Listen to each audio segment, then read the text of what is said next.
Did you know that workers over 55, they're much more vulnerable to long-term unemployment? Also, when they leave a job to care for, say, a family member, but intend to go back to that job, they're more likely to be paid less and have a less important job. Well, the reason for this is that older workers are subject to the stereotype that they are ill-suited to the technology jobs of the new economy. But that's a myth, a fact borne out in research. Let's talk with Ofer Sharone. He poured through the data. He's a professor at the MIT Sloan School of Management.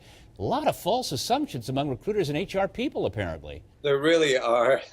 One of the biggest myths is about productivity, assuming that older workers are not as productive. And we now have hundreds of research studies showing just the opposite. They're just as productive as any other age group. Well, let's pour into the data. Tell us first about older workers and company loyalty. Right. So there is this assumption that older workers may not stick around as long. When we actually look at it, it's the workers in their 20s and 30s. They're much more likely to job hop, leave within a couple of years.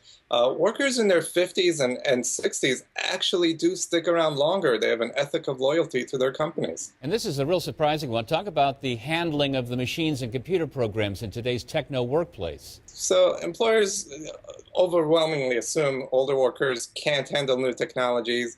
When we look at what happens when they're trained on new technologies, we see that the training plus the combination of the experience they bring in actually makes them at least as, if not more, productive.